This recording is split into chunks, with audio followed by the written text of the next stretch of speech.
Lesson 36. The desert shall rejoice and blossom as the rose.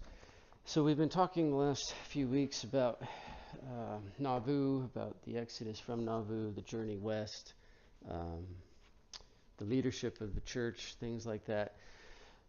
Today, obviously, the desert shall rejoice and blossom as the rose. We're going to focus on Salt Lake. Now, this lesson was not very doctrinal, but more historical. So, picking up at the end of the time in Nauvoo, a couple years before the end of the time in Nauvoo, when Joseph Smith was killed, there was a bit of a succession crisis. In between 1834 and 1844, Joseph had indicated as many as 8 possible modes of prophetic succession. The most obvious was Hiram Smith, but obviously the problem there was that Hiram was killed at the same time as Joseph, so that wouldn't work. Sidney Rigdon was a member of the first presidency at the time. He had gone to Pennsylvania because he was Joseph Smith's running mate for president, and just Sidney Rigdon was going to be vice president. President and vice president can't be from the same state, so Sidney had moved to Pennsylvania for that reason. He came back to Nauvoo as soon as he had heard that Joseph had been killed. Many of the 12 were also away. They were all on missions. But Rigdon was the first one to get back. He arrived at Nauvoo on August 3rd, and the next day announced that he had received a revelation that he was supposed to become the guardian of the church. He didn't say he was going to replace Joseph. He didn't claim to be a prophet, but he said he was going to be a guardian of the church. The president of the stake there, William Marks, said that they would hold a conference 5 days later to decide the issue. And a lot of the 12 came back at the same time. Another person was Samuel Smith. Samuel Smith was Joseph's younger brother. Samuel was really the next potential candidate in line. As Joseph Smith had even stated at some point that if he and Hiram were taken away, Samuel Smith would be his successor. So Samuel, Joseph Smith had said that right before he was killed, just within a few days. And so Samuel really had probably the most legitimate claim, but he died suddenly and somewhat mysteriously, just a month after Joseph and Hiram were killed. So he was out of the picture. Another guy, James Strang, he was a relatively recent convert. He had been sent to Wisconsin. He was setting up a stake in Wisconsin. Joseph Smith had told him to do that in case things got bad in Nauvoo and they had to have somewhere else to go. Joseph had learned his lesson in Missouri where they had nowhere to go, so he had sent James Strang to Wisconsin. This guy announced that he was able to commune with angels. He claimed that the moment Joseph died, angels visited him. He had had a revelation saying he was supposed to be the next prophet, seer, and revelator. He also claimed that he had found some ancient records engraved on metal plates and was translating them. So it was a very familiar story to many of the saints. He did attract a lot of high-profile saints. Book of Mormon witness Martin Harris, William Smith, who was Joseph's last surviving brother, the Nauvoo stake president William Marks, Apostle John E. Page, William E. McClellan, second bishop of the church, George Miller. A lot of people followed James Strang, and they ultimately set up a church there in Wisconsin. Lyman White, in 1843, just the year before Joseph was killed, he had sent a couple guys on a mission to Texas, just like he had James Strang in Wisconsin setting up a stake. He had sent some guys to Texas to look at setting up something there in case things went south at Nauvoo. So Joseph had a couple of plan Bs, I guess you could say, if Nauvoo didn't work out. He had James Strang up in Wisconsin. He had some guys down in Texas. When they came back from their mission, they had a positive report. The The climate there in Texas was attractive. So Joseph and other church leaders had decided that a group of Mormons would be sent to Texas in 1845 to colonize it. But Joseph Smith died shortly after that decision was made. Brigham Young didn't like that idea, but Lyman Wight did. He liked that idea, so he got a few hundred saints, and they decided not to follow Brigham Young, and they went south to Texas. Joseph Smith III, Joseph Smith's son, was the obvious choice after Samuel Smith, but he was pretty young at the time. Even Brigham Young thought that he was probably the next guy in line, but that didn't really work out either. He stayed behind as the saints went west, and then of course Brigham Young, who did take the saints west to the Salt Lake Valley. Now, as they went west, there's a map here of what is today Utah, but this shows the American Indians, the Native Americans in 1846. You can see there's a lot of Utes in central and eastern and southern Utah. The Shoshone are at the northern edge of where the border would be today of Utah and Idaho. But you'll see right between the Shoshone and the northernmost Utes, that's where the Salt Lake Valley is. And it turns out that was kind of a no man's land. The Shoshone and the Utes had agreed that the Utes wouldn't go north and the Shoshone wouldn't go south. That Salt Lake Valley was just kind of there. So when the saints first came in, they were settling on ground that nobody had claim to. They weren't encroaching on the Utes. They weren't encroaching on the Shoshone.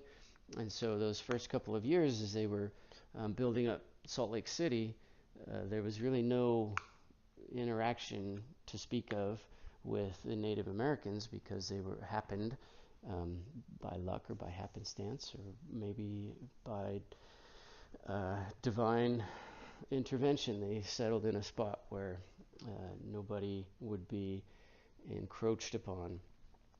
Now, one of the myths that's prevailed through the years is that the Salt Lake Valley was an arid, barely habitable desert.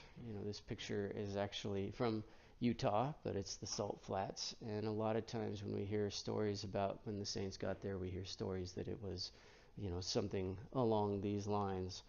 It wasn't really that way. Well, it wasn't an ideal place to settle. It wasn't a desert. Some of the early pioneers were actually very impressed by how luxuriant it was, how well watered it was, and how much grass was growing there. It gave them hope that they could, in fact, make a go of it there. However, a lot of them didn't like Salt Lake and tried to convince the church leaders to go on to California. They wanted to keep going. It had richer soil, it had a milder climate, and it had gold. Brigham Young didn't like that idea. He told them at one point, he said, "Some have asked me about going to California. I have told them that God has appointed this place, the Great Basin, for the gathering of his saints, and you will do better right here than you will by going to the gold mines. Some have thought that they would go there and get fitted out and come back, but I told them to stop here and get fitted out. Those who stop here and are faithful to God and his people will make more money and get richer than you that run after the God of this world. Here is the place that God has appointed for his people." At another time, he said, "Go with the giddy, the frivolous, the seeker after gold to California. I tell you the result of that course. You would cease to increase in all attributes of excellence, glory, and eternal duration from that very moment. You decrease, lessen, diminish, decay, and waste away. The principle opposite to that of eternal increase from the beginning leads down to hell." So very clear there that Brigham Young was not interested in taking the saints further to California. The Salt Lake Valley was where he wanted to be. Now, something about the Salt Lake Valley, when you look at east of the 100th meridian, you get more than 20 inches of precipitation a year. So when you look at the saints, when they settled in Kirtland, when they settled in Nauvoo, farming wasn't, as hard there. They could kind of plow the field, throw the seeds into the ground, and Mother Nature would do all the watering for them and grow them. The saints from England had similar climates. But when you go west of the 100th meridian in the United States, you get less than 20 inches of precipitation a year. And if you look at where Salt Lake is, it's one of the drier regions, really. So it's not hard to imagine why the saints said it was an inhospitable desert. They're coming from a place where you just plow the field, throw the seeds down, and the crops grow. And now they're at a place where, while there was plenty of water and lots of streams and rivers, there wasn't enough rain. So they had to dam up the creeks, create networks of canals for irrigation. So it was a lot of work, and probably uh, a lot of the idea that it was an inhospitable desert was just their point of view coming from Kirtland and Nauvoo and over in England, where it rains enough that you don't really have to do that when you're farming. Just a couple days after they got there, Brigham Young and several of the 12 climbed a big round bluff on the mountainside and looked out over the valley and prophesied that all nations of the world would be welcome in this place and that the saints would enjoy prosperity and peace. And they named that hill Ensign Peak after the scripture in Isaiah where it says, "He shall set up an ensign for the nations and shall assemble the outcasts of Israel." Interestingly enough, Ensign Peak was also used for temple ordinances before they got the endowment house built. And if you go there today, there is actually a monument there, kind of memorializing that event when they went up and prophesied of future there. But while they were up there looking, Brigham Young also, he had this vision of what Salt Lake was going to look like, and a lot of that probably comes from Joseph Smith's Plat of Zion. He created a document called that, and it provided details as to the measurements of roads, how lots would be arranged, how many people would live there, all for Zion, and it was all going to be large blocks set at right angles, all the same size, except for in the middle where there would be special blocks that would have 24 temples in them. And Joseph Smith's idea was that this city would be as populous as New York or Philadelphia, and they would offer the best parts of the city. They would have the infrastructure, the education, the community, but without the vice and the crime. He thought that the high density of cities was what contributed to the vice and the crime. So while everybody would live in the city, there would be large blocks. It would kind of be a rural city. Everybody would have a plot of land for fruit trees and vegetable gardens in their home. So there'd be enough space that they would have the benefits of the city without being right on top of each other and growing tired of each other. Now, Brigham Young based much of Salt Lake's layout on this Plat of Zion that Joseph Smith made, but he did make some changes. Rather than having 24 temples in the heart of the city, Brigham Young just wanted one, the Salt Lake Temple. He also understood that a city couldn't really survive on businesses run out of people's homes, so he added in some commercial districts, some industrial districts, etc. But in large part, Salt Lake is laid out in a way very similar to the Plat of Zion that Joseph Smith created. And even today, Salt Lake's grown a lot, and it's not all right angle roads like that anymore, but for the most part, the major thoroughways are as such that you always know how far away you are from the temple. If you are on 300 south, 600 west, you're 3 blocks south and 6 blocks west of the temple, and so you always know how far you are away from the temple.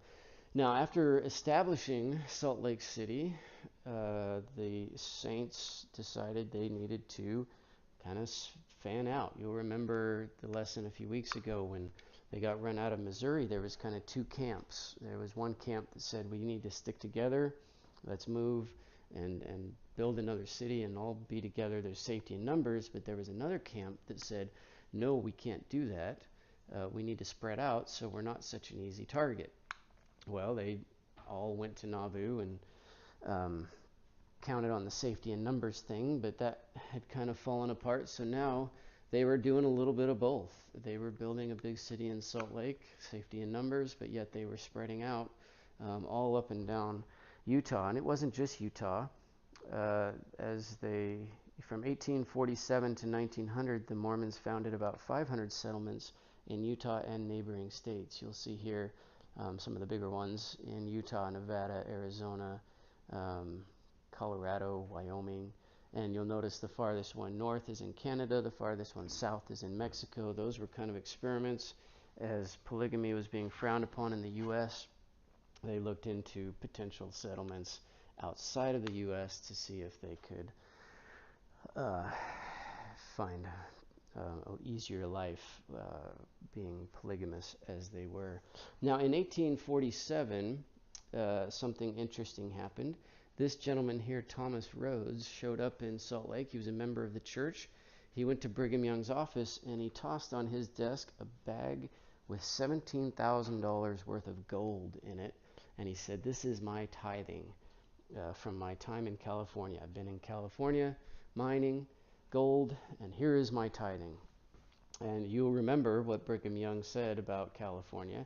He was not a big fan of that, and he disdained the idea of sending anybody there, but he was kind of in a little bit of a predicament. The Saints were getting settled in Utah. They were relatively poor, and hard currency could be very helpful. There was a lot of 49ers coming across the plains. There was people on the California Trail, the Oregon Trail, that, as they loaded up their wagons over on the East Coast, there was some things that were pretty important they didn't want to leave behind, but by the time they were in Utah, those things maybe weren't so important, and the Saints could have easily purchased them at pennies on the dollar if they had some kind of hard currency. So it would have been very helpful for the Utah Saints if they had some gold. And so Brigham Young thought about it a bit and eventually called about 50 people, divided in two companies, to go to California. They had a couple of charges. They were supposed to mine gold and bring it back, and they were also supposed to look for any church members who remained in California, either from the ship Brooklyn or the Mormon Battalion, and bring them back as well. So once they arrived in California, they decided to also do missionary work. So they were doing a bunch of missionary work. Charles C. Rich was part of that group, and he actually just kept going. He went to the Hawaiian Islands and established the first mission there. Eventually, they did make their way back to Utah. They brought about $20,000 in gold with them, much of which was used at the church's Deseret Mint to create gold coins for currency. And that it worked as Brigham Young had hoped. It gave the Saints something of value to trade for goods and contributed largely to the Saints' ability to create a thriving settlement in Salt Lake Valley. There's a quote by Leonard Arrington, who was a former church historian, who said, "The most important harvest for the Utah settlers in 1848 was gold in California. I think most knowledgeable people would agree that if it were not for the gold, the settlement here in Utah probably would have failed. They would have had to go somewhere else." So very important, but not very well known portion of the Utah history there was that part of the reason that they were able to succeed in Utah was because Thomas Rhodes came, paid $17,000 in gold for tithing, and then Brigham Young sent a group of Mormons to California who brought another $20,000 in gold back. Now, not far after that, but going back just a little bit, in 1847, on July 24th, when Brigham Young set foot in the valley for the first time, he said, if we could just have 10 years of peace, then, the Mormons would ask no odds of the devil or Uncle Sam. Interesting, because 10 years to the day from that point, he received word that an American army was on its way to Utah. Now, this was Johnston's army, which probably most of us have heard of. This was sent because Secretary of War John B. Floyd was a very intense anti-Mormon, but he was also a Southern sympathizer at the time, and there was a lot of anti-Mormon sentiment in the East, and he used that, him and President Buchanan, to send troops to Utah to quell the Mormon rebellion. Now, Secretary of War John Floyd saw two benefits from this. First, he could take care of the Mormon problem, but second, he could weaken the Union Army by sending a large portion of soldiers and ammo and supplies way out west, and that would give the South a little bit more of a leg up than they currently had. Now, over the winter, the Mormons harassed the army. Lot Smith, Orrin Porter Rockwell, and a bunch of others burned supply trains, chased off cattle, did all kinds of things. By the early spring, they were really hurting after a long winter with dwindling supplies. They sent word back to Washington asking for reinforcements. Buchanan asked Congress for more troops to reassert federal authority to Utah, but Congress turned it down. They weren't real big on it in the first place. And so ultimately the army marched through Utah early in the spring. They got to Salt Lake. Most of the saints in Salt Lake had abandoned. It was pretty much a vacant city, but they had left sagebrush and other flammables under their porches and such, and a handful of guys were there in Salt Lake with torches. They were not going to let the army have their city, but they were not going to be there to fight. And so they all split. The army just marched right through, ended up setting up a camp, Camp Floyd, named after that Secretary of War, about 40 miles south of Salt Lake. A writer in the New York Herald, in talking about the Utah War, said it was a good war because there was killed none, wounded none, fooled everybody. So that lasted from about May 57 to July 58. And then eventually they were called back. The army was called back because the Civil War was starting. So during the Civil War, most of the talk and most of the saints and the rest of the United States was thinking about North and South. But Lincoln was also looking west. He knew that the West had a lot of resources, minerals, it had access to the Pacific, and he also knew that Jefferson Davis's government was looking west. So Lincoln needed as many allies as he could find, but he didn't know much about the Mormons. Of course, he had heard a lot about them over the previous couple of years. He was on the Illinois legislature when they approved the Nauvoo City Charter, so he at least was aware of them that far back.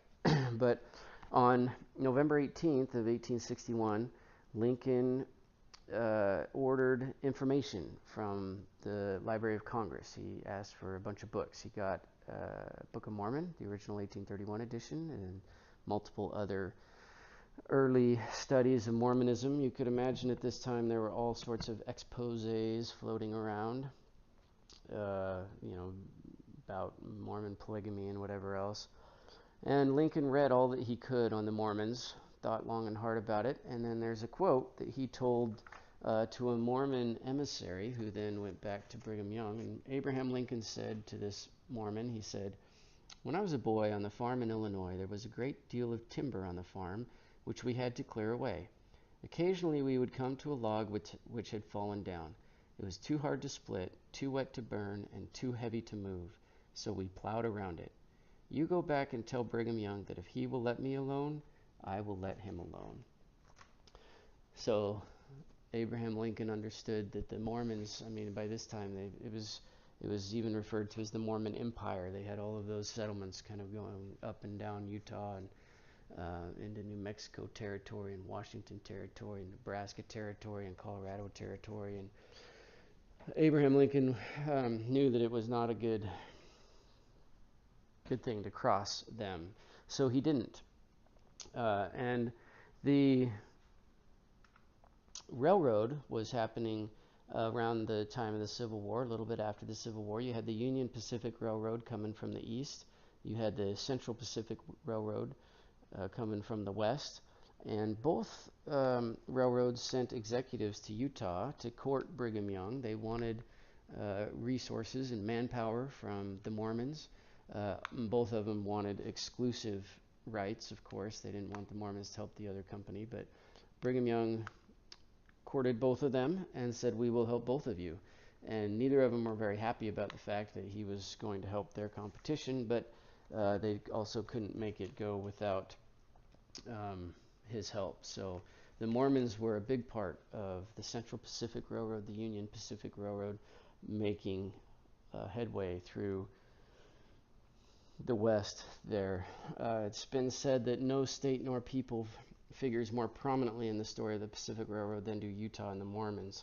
Mormon pioneers blazed the trail for much of the route of the railroad.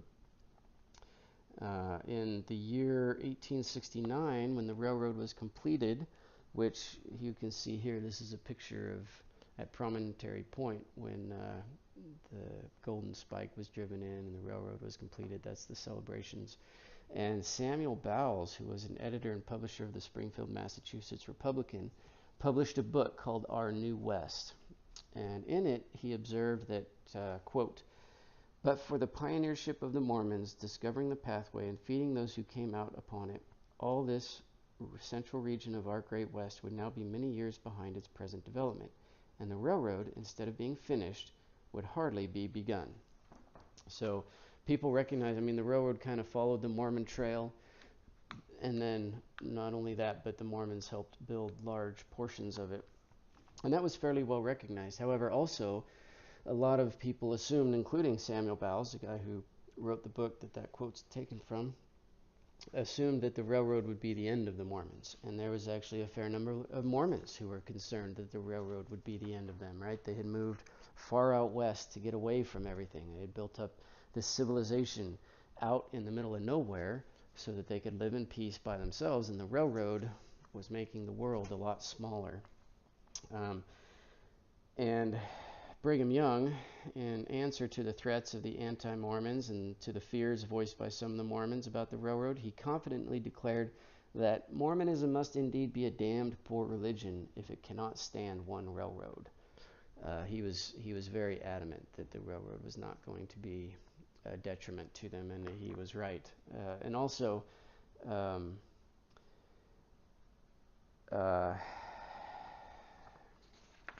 Editor Cannon, to comment in the news on the Pacific Railroad's twofold significance to Utah, said, "The recent arrival of the company of immigrants in this territory from Great Britain is the commencement of a new era in the gathering of the saints to Zion. We can scarcely realize the fact that in about 23 days from the time they stepped on the vessel in the port of Liverpool, they were safely landed in Ogden, and the traveling time was even 3 days less than this. Many have had the idea that we dreaded the completion of the Continental Railroad, but why should we fear it? The advantages which it confers very greatly outweigh any disadvantages which it may occasion. The disadvantages we can control, and if prudent, eventually remove, as they are likely mainly to consist in draining the country of money to pay for the cost and freight of articles imported from abroad. The production and manufacture at home of a wider range of articles for our own use and for exportation will correct this, but its advantages are very great. By its aid, our missionary operations at home and abroad will be greatly promoted. Our elders can travel with expedition and ease to the most distant parts, perform their missions, return with equal facility, bring with them the fruits of their labors." So having the train there was very beneficial in a couple of ways. Saints who were coming from the East Coast, from Europe, from other places, there was no more wagon trains. There was no more hand carts. You rode in relative luxury on a train, and you went very quickly, and it was easy to get to Utah now. Not only that, but it was easy to send missionaries out.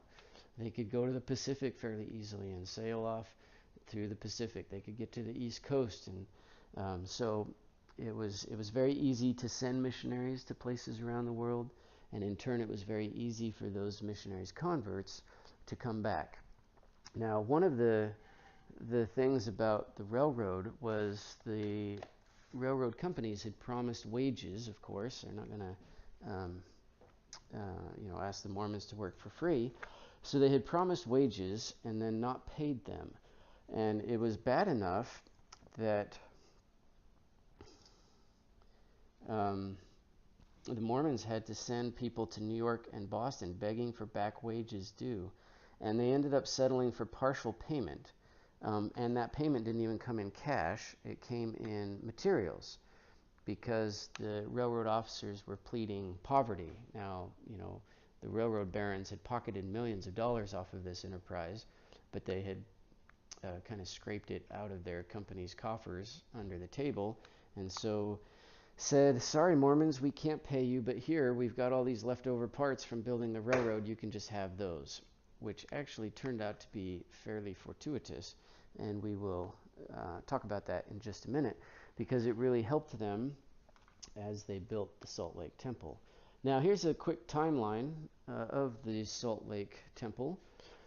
In July of 1847, just a couple of days after the saints arrived in the valley, Brigham Young selected the spot for the temple on July 28th. It wasn't until almost 6 years later, February 14th, of 1853, when they had the groundbreaking ceremony. Now, this picture is assumed to be the groundbreaking ceremony of the Salt Lake Temple on that day. It's not verified. We don't really know, but that's what people think it is. It wasn't but a couple of days or a couple of months later, April 6th of 1853, when the cornerstones were laid for the temple. And then by July of 1855, just 2 years later, the foundation was complete, and they started laying basement stones the following year in June. Then the foundation was covered to look like a plowed field in May of 1858. That was when Johnston's army came into Salt Lake, and the Mormons abandoned it.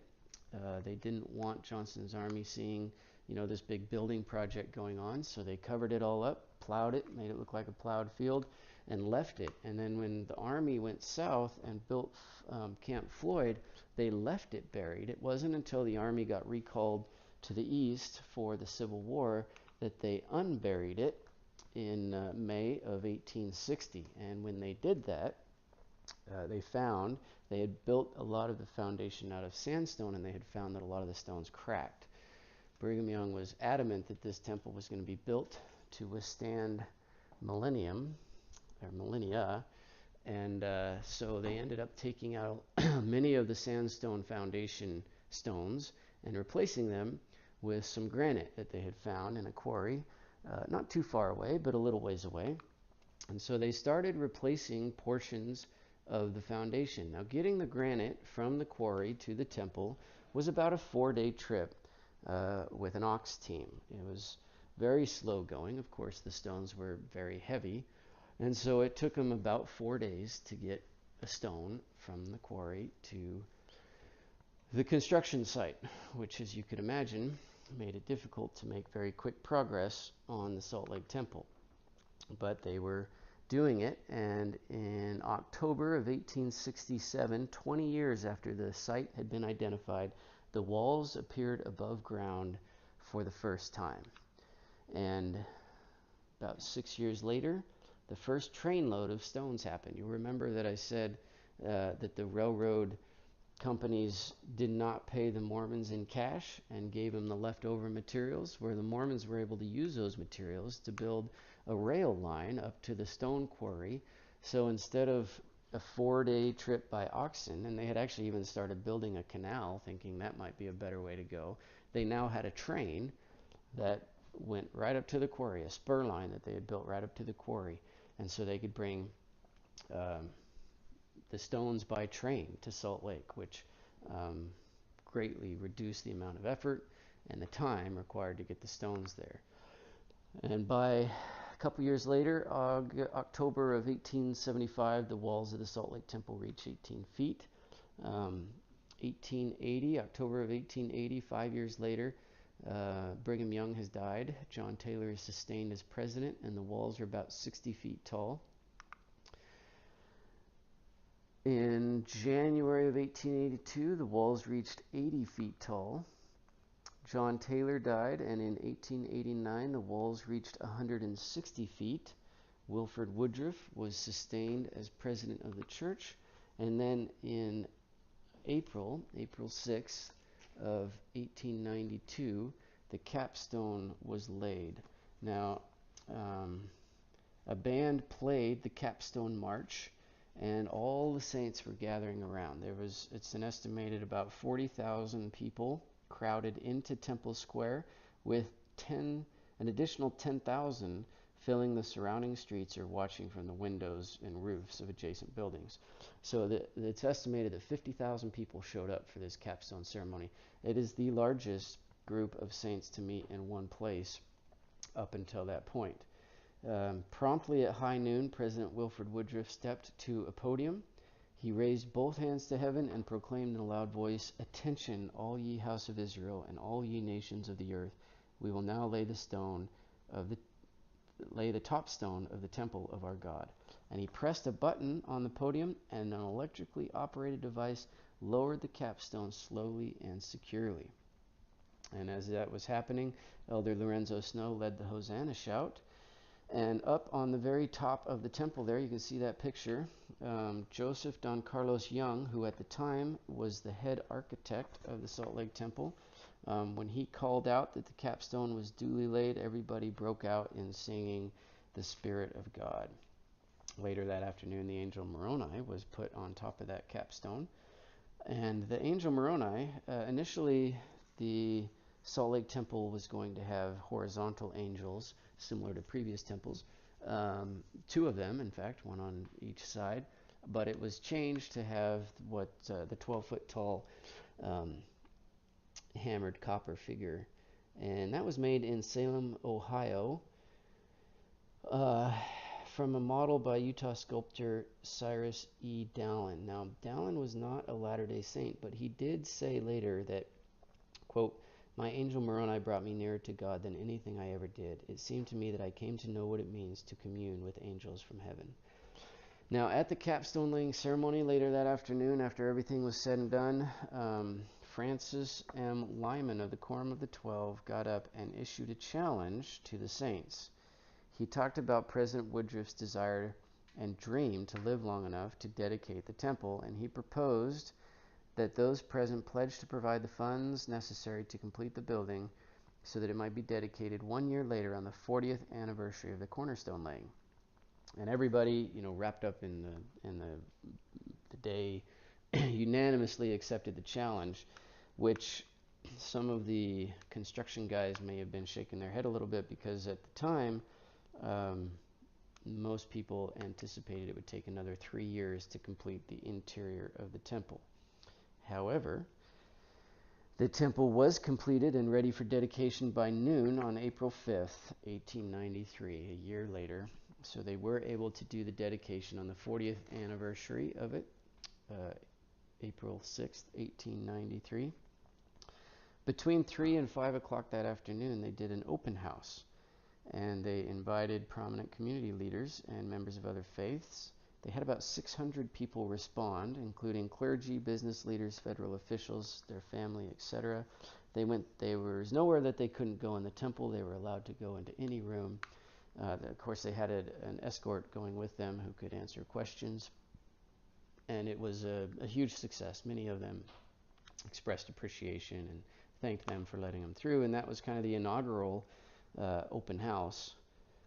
And now we have a custom of doing it at pretty much every temple. Now, interestingly, the cornerstone had been laid in 1853. We're now at 1893. There's only a few of the people who had helped lay that first cornerstone that were still living.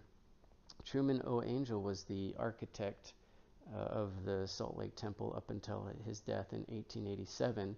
when Joseph Don Carlos Young took over. And Joseph Don Carlos Young had been born in 1855, 2 years after those cornerstones were laid. So the chief architect at the completion of the temple hadn't even been born when the temple started. Now, I was thinking about that. I hear a lot about how the Salt Lake Temple took 40 years to build, and I was curious how that compares to other buildings, well-known buildings in the world. So the Salt Lake Temple took 40 years to build. St. Basil's Cathedral in Russia took almost 125 years to build. St. Peter's Basilica in Rome took almost 150 years. The Leaning Tower of Pisa, which most of us are familiar with, took almost 200 years. Notre Dame took almost 200 years. It took just over 200 years, I think. And the York Minster Cathedral took over 250 years. Now, of course, those buildings are different sizes, so I did look at the square footage. And, if you look at the square footage per year, the Salt Lake Temple and St. Basil's Cathedral are about on par, whereas the other ones are slower and slower, obviously, as time goes back. So while the Salt Lake Temple did take an extremely long time to build, it was not uncommon, really, for buildings of that stature to take a long time to build. And then, of course, in a comparison like this, you could throw in the Great Wall of China, which took 2,000 years to build, and that, kind of puts things in perspective.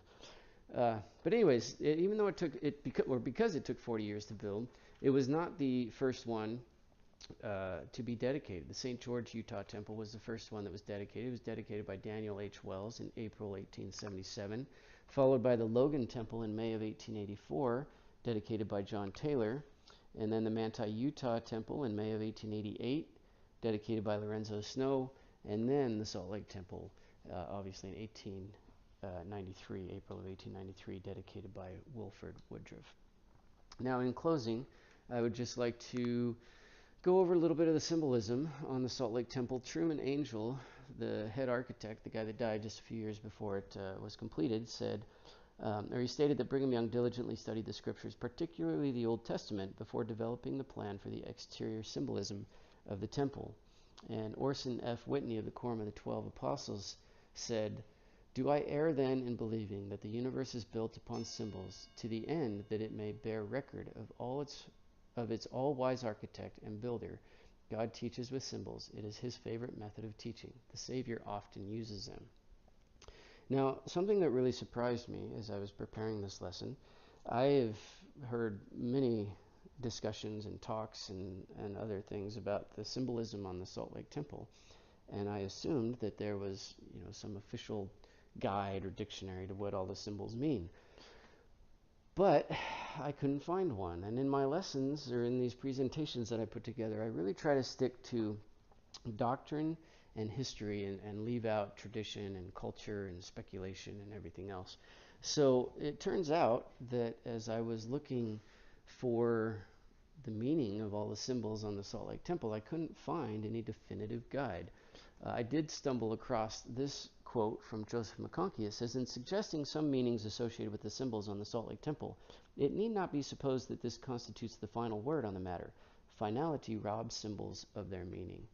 So I'd like to finish by just pointing out some of the symbols on the temple, but I'm not going to give any meaning. I'm not going to talk about what they mean, because they could mean a lot of different things. And so we'll talk about what the symbols are, and then I would encourage you to research it on your own and see what different people have said about the meaning, and maybe come up with some ideas on your own.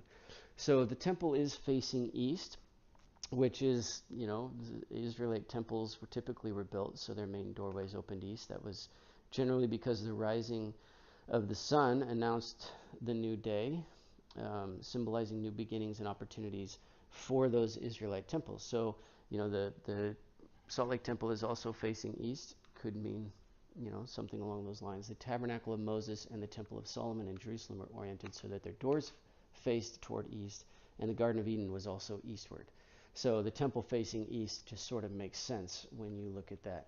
There are moonstones all along the top of the temple. There's 50 of them. They're 4 feet 7 inches high, 3 feet 6 inches wide, and 1 foot thick. And they start on the north wall.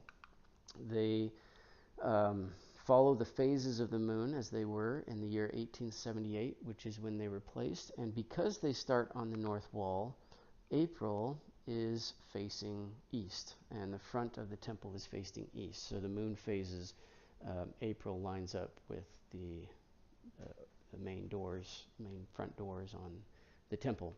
There are star stones placed in a row just under the first level of the battlements on the east towers. The center east tower has 4 stars on each side, while the 2 other east towers have 3 stars per side, for a total of 40 stars. The west towers have no stars. And Brigham Young did say that the west towers symbolize the Aaronic priesthood, the east towers symbolize the Melchizedek priesthood. So the stars are absent on the west towers that represent the Aaronic priesthood.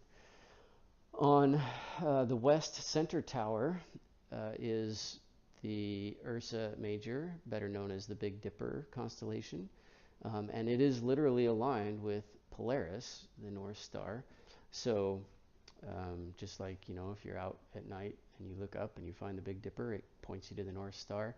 If you're out near the temple and you look at that Big Dipper, it will point you to the North Star as well. Now, Truman Angell did suggest a message to be gained from this, and since it came from the head architect, I figured I'd throw it in here.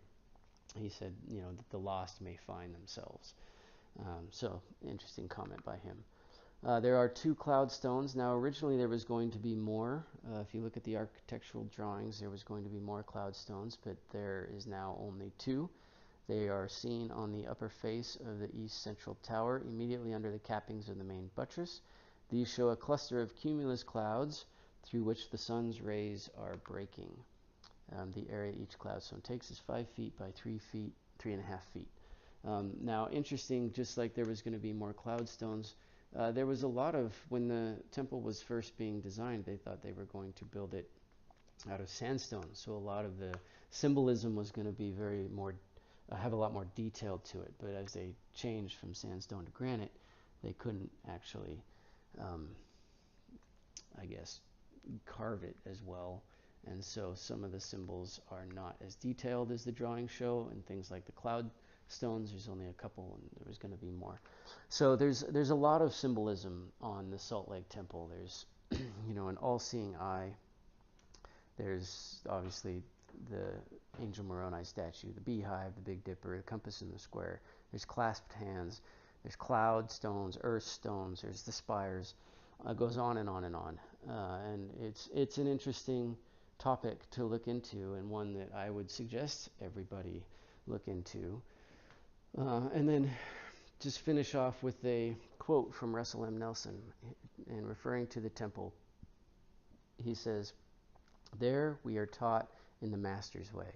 His way differs from modes of others. His way is ancient and rich with symbolism. We can learn much by pondering the reality for which each symbol stands." So, as the saints came to Salt Lake, there was a lot of things that just sort of fell together to help them succeed and establish themselves there. From moving into an area that was in no man's land by the 2 neighboring native tribes, to sending some people to California for gold, to helping out with the railroad and being paid with materials, helped build the Salt Lake Temple. And then the Salt Lake Temple, which was kind of their crowning achievement, is covered in symbols, both inside and out, and in the ordinances that are performed inside. So I would just encourage everybody to look into that on their own and to study those symbols. As Russell M. Nelson says, we can learn much by pondering the reality for which each symbol stands. Thank you.